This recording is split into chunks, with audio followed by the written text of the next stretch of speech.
Gunnar hadn't always been a lone person. He was a big, strong man. He had long dark hair and always wore clothes made out of bearskin. Many years ago he had been a happy man.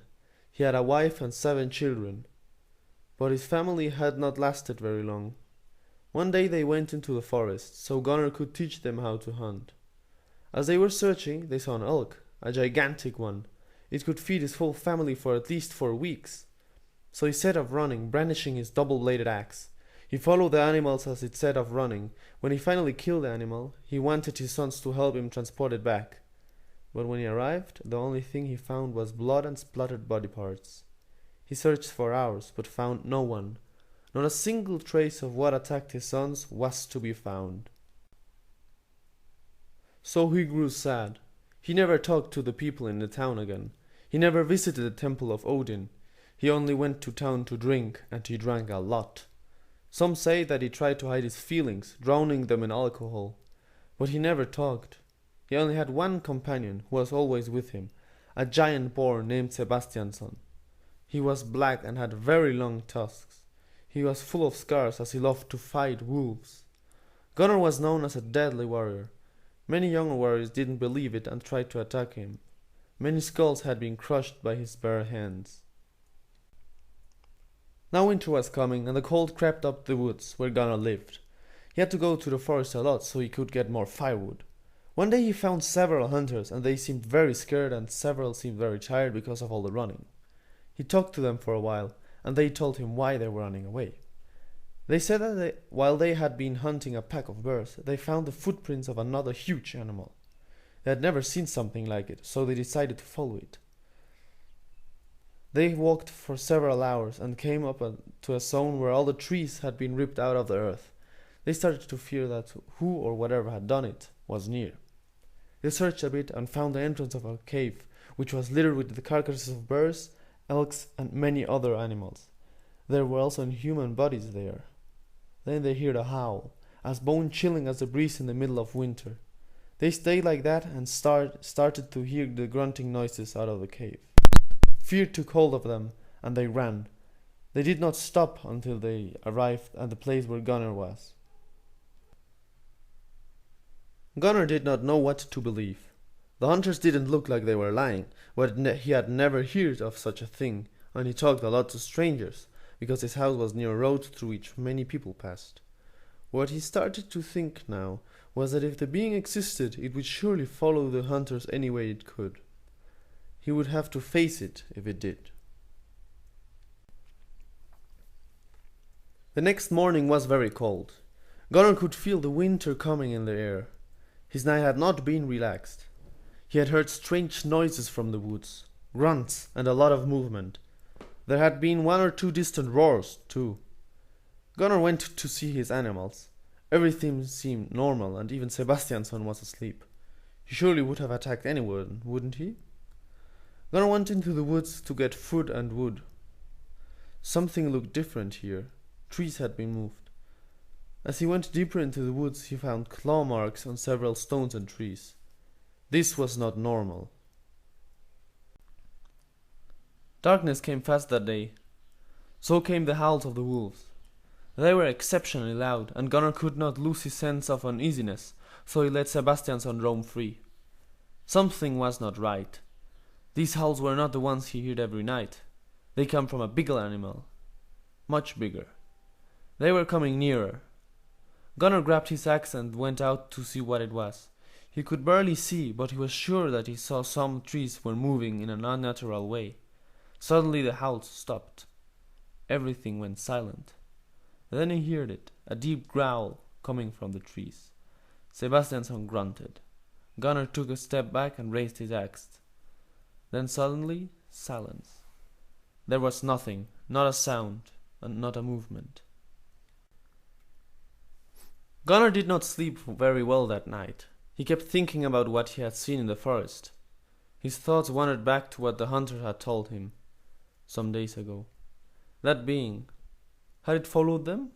Had it found its way to the house? It needed food. And what better and easier food than his caged animals? He bolted out of his bed, grabbed his axe and ran down and outside. The cages were destroyed. A brutal force had ripped out the solid metal doors and skinned his cows and killed all the chicken. He did not see his pigs anywhere. He hurried around the house to search Sebastian's son. Too late. Sebastian's son lay there, ripped open, cut in two, with his head missing. Gunnar was filled with rage. He searched around and found them, giant footprints, not from human, but neither from wolf or bear.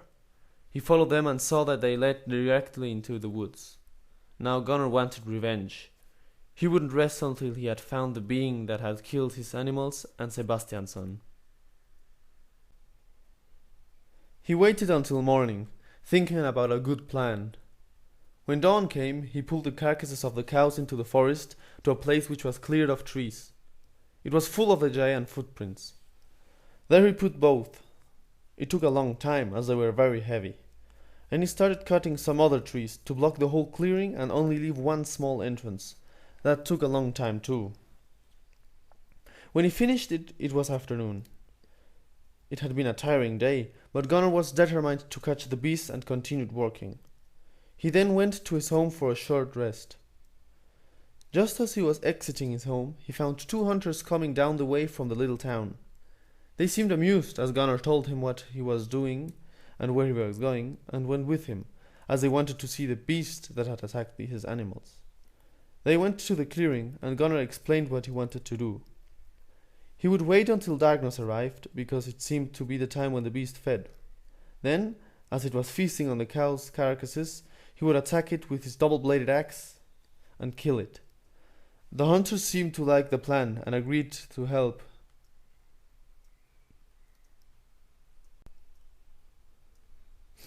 They climbed some surrounding trees and waited until darkness came. With night came the sounds of the forest. Everything could be heard clearer now. All the small animals, the wolves in the distance, the wind, and the low growl. The beast was coming. It smelt the dead cows and was very hungry. Gunnar and the hunters were not able to see it yet, but they could hear it grunting as it found the wall of trees surrounding the place where it could have its godly meal. It went around the blockade, sniffing and grumbling. Then it found a small gap designed to be the entrance.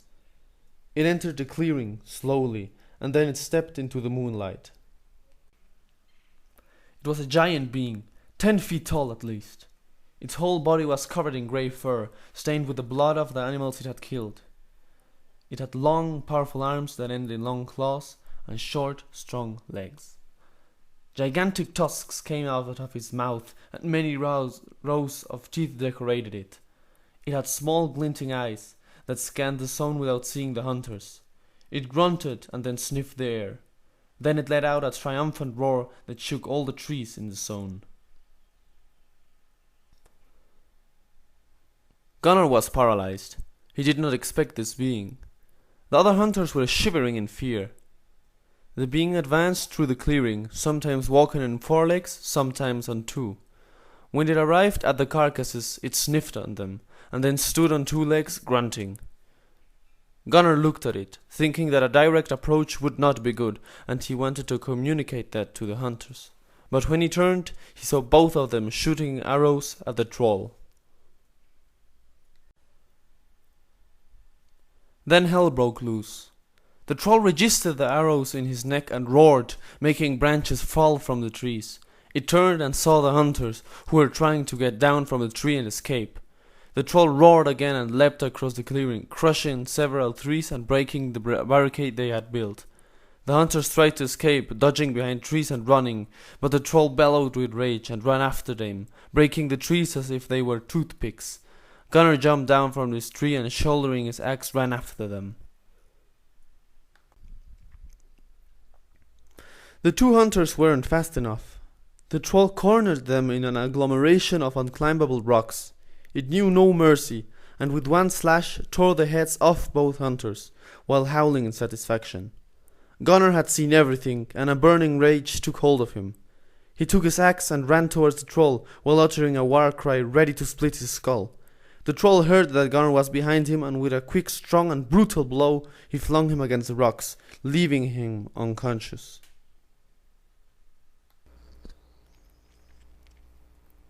Gunnar woke up not knowing where he was.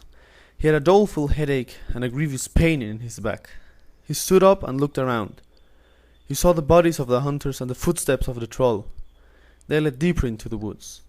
Now he would be able to track the troll, but with what he had just seen, he knew he needed some fierce warriors to help him. The troll was too powerful. In town there was a canteen in which the most feared and fearless warriors of the country drank and celebrated all day long. He thought about it and decided he would get help from there. The tavern was a grungy place. The windows were grey with dirt. The floor was littered with bones, food, and filth. There were many men in the smoke-filled place, and most of them had a weapon in one hand and a tankard full of exquisite beer in the other one. It was very loud, as many of them were singing songs as loud as they could. Gunnar stood in the entrance, while his eye adjusted to the dim place. He went around and talked to several men. Most of them were drunk, so he had to shout, but after a while he had gathered 4 of the deadliest men he knew. They agreed to see him later that day. The men arrived at Gunnar's house at sunset. They were all armed heavily, with double-edged swords, shields, spears, and axes. Gunnar had told them that arrows didn't seem to have any effect on the troll. They had never seen one, but they believed that Gunnar had told them no lies. Nervousness or fear were unknown feelings to them. As darkness started to invade the place, they lit some torches and walked into the woods. Gunnar led them to where the hunters had been killed, and from there they started to follow the troll's tracks. They walked for a long time. It was long after midnight when they saw that they were getting near a small mountain. The tracks started to fade because of the rocky ground, but the floor was littered with bones. They were probably getting near to the troll's lair. They could smell the repugnant scent of decaying bodies. They blew their torches out and let the moon and stars guide them as they continued climbing up the mountain. They could hear sounds, grunts, and growls from up ahead. Some of them started getting uneasy as they passed a pile of bones that belonged to a giant bear. Some of the bones had been sliced through like a knife through butter, or when they passed a pile of what evidently were human bones, some still had some battered armor on. Then they arrived at the entrance of a huge cave. All the sounds came from the inside. They looked at each other while inhaling the stench of rotting and foul meat that came out of it. Suddenly, out of the cave came a deafening roar that rattled the entrance and made stones fall from the ceiling. They heard heavy footsteps. The troll had noticed them standing in the entrance. They retired down the mountain, covering behind some giant trees, and looked at the behemoth that was coming out of the cave. They received him with spears and shields, and a giant battle developed.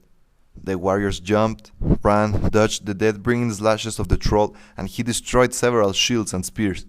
But this dance would not go on for very long. Suddenly, the troll grabbed one of the warriors and ripped him in two. This fueled the hunters, which attacked him with more fury. This went on for several minutes, until the troll slashed through one of the shields, cutting through the heart of another warrior. This prodded the hunters on, and they continued until Gunnar, another warrior, and a very hurt troll remained. They continued fighting, and the warrior managed to plunge his sword into the troll's right eye socket. The troll roared and slashed around him, ripping the hunter's head off his shoulders. Gunnar took heart and sunk his double-bladed axe deep into the troll's back. Black blood surged out of the wound, and the troll roared in pain. He turned around in a lightning-fast movement and slashed at Gunnar, sinking his long claws deep into his body. Blood gushed out of his wounds, while the troll sank to his knees grunting and bleeding. Gunnar fell down and looked at the stars, while hearing the last breath of the troll, thinking about his family and Sebastian's son.